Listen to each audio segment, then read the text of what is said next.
Hello everyone, இன்றைக்கி நம்ம social இஷ்யூவில் drug addiction தான் பார்க்க போகிறோம். ட்ரக் அடிக்ஷன் ஒரு சமுதாய பிரச்சனை. அது தனி நபரை பாதிக்குது, அதுக்கப்புறம் அவங்களோட குடும்பத்தை பாதிக்குது, கடைசியாக சமூகத்தையே பாதிக்குது. இது 20th செஞ்சுரியில் ஆரம்பித்து 21st செஞ்சுரியில் இன்னும் தொடருது. ட்ரக் அடிக்ஷன் எதுக்கு ஒரு பெரிய பிரச்சனையாக மாறுதுன்னா, ஒரு நாட்டோட ஃப்யூச்சராக இருக்கிற சின்ன சின்ன பிள்ளைங்களை அது அதிகமாக பாதிக்குது. ட்ரக்ஸ் ஒரு பிரச்சனையை மறக்க வைக்குமே தவிர அது ஒரு தீர்வாகாது. அது நம்மளை முழுமையாக அழிச்சிரும். ட்ரக் அடிக்ஷன்னா என்ன? ஒரு பர்சன் ட்ரக்கை திரும்ப திரும்ப எடுத்து அந்த ட்ரக் இல்லாமல் அவனால் வாழவே முடியாதுன்னு ஒரு நிலைமைக்கு போவான்ல, அந்த நிலைமை தான் நம்ம ட்ரக் அடிக்ஷன்னு சொல்கிறோம். ட்ரக்ஸ் நம்மளோட உடம்பையும் மனசையும் ரொம்ப பாதிக்கும். சில பீப்புளுக்கு ட்ரக் எடுத்தால் சந்தோஷம் தரும். சில பீப்புள் ஸ்ட்ரெஸ்ஸுக்காக, சேட்னஸை போக்குறதுக்காக ட்ரக்ஸை எடுத்துக்கிடுவாங்க. ட்ரக்கே கடைசியில் அவங்களுக்கு ஒரு பெரிய ஸ்ட்ரெஸ்ஸாக மாறிடும். Definition of drug addiction. World health organisation என்ன சொல்கிறாங்கன்னா, ட்ரக் அடிக்ஷன் ஒரு கண்டிஷன். அது எப்போ உருவாகும்னா, ஒரு பர்சன் அவனோட உடம்பை பாதிக்கிற அளவுக்கு ட்ரக்கை எடுத்துக்கிட்டு சொசைட்டியையும் பாதிக்க வச்சானா அது drug addiction. Nature of drug addiction.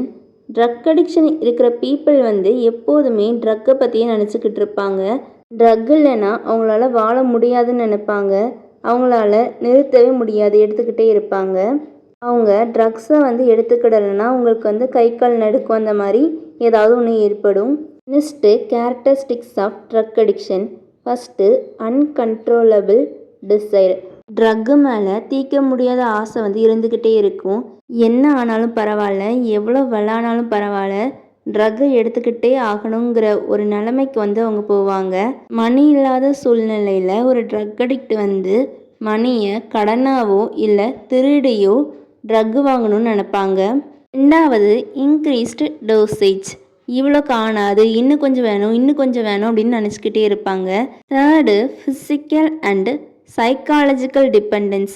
பாடிக்கும் drug தேவைப்படுற நிலமை வரும். சைக்காலஜிக்கலாக அவங்களோட மைண்டு எப்போதுமே ட்ரக்கை பற்றியே நினச்சிட்ருக்கும்.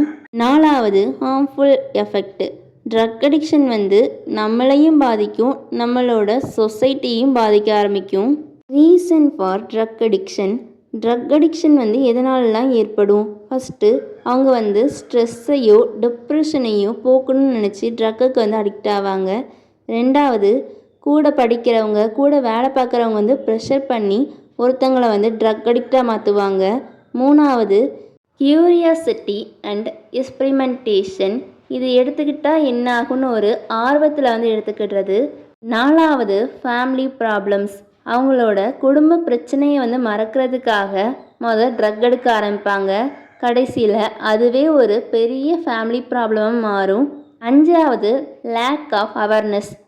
ட்ரக் எடுக்கும்போது இது நம்மளை அடிமையாக்குங்கிறத நினைக்காம அவங்க எடுக்க ஆரம்பிப்பாங்க. அதான் லேக் ஆஃப் அவேர்னஸ். என்ன காரணத்துக்கு எடுத்தாலும் அதுக்கான விளைவுகள் ஒரே மாதிரி தான் இருக்கும். Effects of drug addiction. First, physical. நம்மளோட உடம்பு ரீதியாக நோய்கள் வரும். உடம்பு நல்லா வீக் ஆயிரும். எந்த நோய் வந்தாலும் ட்ரக் அடிக்ட்டுக்கு உடனே வந்துடும். ரெண்டாவது, மென்டலாக, சைக்காலஜிக்கலாக எப்போதுமே படபடப்பாக இருப்பாங்க, டிப்ரெஷனாக இருப்பாங்க. சோசியலாக, சமூக ரீதியாக குடும்பத்துக்குள்ள ரிலேஷன்ஷிப் ஒழுங்காக இருக்காது, பிரச்சனைகள் அதிகரிக்கும். பொருளாதார ரீதியாக, எக்கனாமிக்காக மணி இருக்காது, வேலை இருக்காது. ட்ரக் அடிக்டை போக்க வைக்கிறதுக்காக நம்ம அவேர்னஸ் கொடுக்கணும். ட்ரக் எடுத்துக்கிட்டால் என்னென்ன விளைவுகள் வரும்ன்ட்டு எல்லாருக்கும் சொல்லி புரிய வைக்கணும். அதில் இருந்து வெளியே வரணும்னு நினைக்கிறவங்களுக்கு ஸ்ட்ராங்காக சப்போர்ட் கொடுக்கணும். இல்லீகல் ட்ரக் கன்சப்ஷனை தடுக்கணும். அவ்வளோதான். தேங்க்யூ. தேங்க்ஸ் ஃபார் வாட்சிங்.